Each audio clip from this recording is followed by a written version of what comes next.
Mesdames et messieurs, bonjour. Bienvenue dans la revue des titres de ce lundi 30 décembre 2024 sur votre chaîne préférée Speedline Télévision.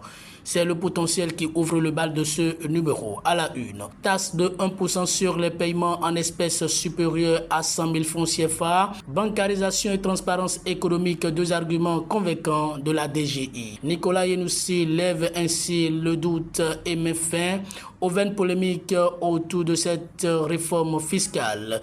Digitalisation des services publics, le Bénin numérique en marche des exploits réalisés. Vous aurez les détails à la page 2 de ce quotidien. Toujours à la une de Le Potentiel, rencontre de Patrice Talon avec la communauté Peul, des approches pour la cohésion et lutter contre la stigmatisation. Vous aurez les détails dans les colonnes de ce journal. La primeur véritable artisan de développement, le président Vlavonu primé pour ses actions en faveur de Porto Novo, logements sociaux à Wedo, une cité révélée, des habitations décentes aux populations. Les détails sont à lire dans les colonnes de ce journal. Quant au quotidien Libération, on aperçoit à la une rencontre du chef de l'État avec la communauté Peul, l'inclusion et la cohésion sociale pour révéler les défis sécuritaires. Ayant à cœur la préservation de la cohésion nationale et garantir le bien-être et la sécurité de tous les Béninois, le chef de l'État a rencontré vendredi 27 décembre dernier la communauté Peul du Bénin. Patrice Talon a prêté une oreille attentive aux émissaires de la communauté Peul afin d'aborder avec eux les défis et problèmes spécifiques à leur existence. Vous aurez plus de détails dans les colonnes de cette parution. Prélèvement de 1% des paiements en espèces supérieurs à 100 000 francs CFA. Ce qu'il faut savoir, c'est dans les colonnes de ce journal. La nation rencontre entre le chef de l'État et la communauté Peul. Hésite, la stigmatisation, l'espoir de lendemain meilleur. Budget 2025, un équilibre stratégique. C'est à lire à la page 5 de ce quotidien. Et pour finir avec la nation, règlement intérieur, code d'éthique des députés, imminente actualisation des deux tests. Les détails sont à lire à la page 2 de cette parution. Le matinal soutient aux jeunes vulnérables et lutte contre le mariage précoce au Bénin. Des actions concrètes. Les détails sont à lire à la page 6 de ce quotidien. En bas de page de ce quotidien, Nord-Bénin, 3 terroristes tués à Banikwara, d'importants matériels de guerre et de mobilité saisis. Le matin, suite aux vaines polémiques relatives à la loi de finances exercice 2025, mise au point du ministère de l'économie et des finances. La lanterne des citoyens désormais éclairée. Après l'adoption de la loi de finances gestion 2025 d'un montant global de 3 551 milliards de francs CFA par l'Assemblée nationale, plusieurs veines polémiques ont été notées au sein des populations. Face à cet état de choses qui sont loin d'être réels, il était du devoir des autorités actuelles du ministère de l'économie et des finances de monter au créneau. Vous aurez plus de détails dans les colonnes de ce journal. Sans à présent au quotidien Bénin Intelligent pour lire à la une. Communauté Peul, les intouchables de Talon. Stop la stigmatisation.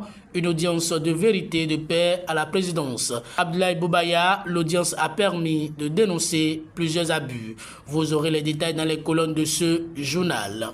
Digitalisation des services publics, la vision qu'il fallait, la révolution en marche. Les 4 vérités exploits de l'opération Mirador. Les FDS neutralisent 3 terroristes au nord. Vous aurez les détails à la page 3 de cette parution. Pour son engagement et sa contribution au développement de Porto Novo, Karim Da Silva distingué aux côtés des présidents Talon et Vlavonu. 13 personnalités honorées. Elles ont apporté une touche particulière à la réalisation de la vision de développement de notre ville, d'ici le maire Nyankoti. Reversement des AME, le critère fondamental, avoir cumulé des contrats successifs. Une taxe de 1% sur les paiements en espèces supérieures à 100 000 francs CFA dans la loi de finances 2025. Vous aurez plus de détails à la page 4 et 6 de cette parution. Nord-Sud quotidien Mathias Rumpert, 2024 est un bon cru pour la démocratie en Afrique de l'Ouest. Budget 2025, quelques mesures sociales et économiques. C'est à lire à la page 6 de ce quotidien. En bas de page de notre site quotidien, réhabilitation et construction de sites touristiques.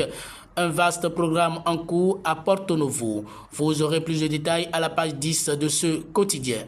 L'événement du jour, grande chancellerie de l'Ordre national du Bénin, Séraphin Agbangbata décoré. Vous aurez les détails dans les colonnes de ce journal. Réponse aux défis sécuritaires au Bénin, le président Talon privilégie la cohésion sociale et l'inclusion. Paiement en espèces supérieur à 100 000 francs CFA au Bénin, 5% depuis 2012. Le gouvernement réduit la taxe à 1%. Le directeur général des impôts met fin à la polémique. Vous aurez les détails dans les colonnes de cette parution. C'est la tribune de la capitale qui ferme la marche de ce numéro à la une. Après plus de 4 ans de gestion des déchets et de la salubrité par la SDS SA, sans contrepartie des bénéficiaires de modules de facturation dès le 1er janvier 2025 dans les 5 villes du Grand Nokoué. Vous aurez plus de détails à la page 2 de ce quotidien. C'est tout pour la revue des titres de ce lundi 30 décembre 2024 sur votre chaîne préférée Speedline Télévision. Merci pour votre fidélité.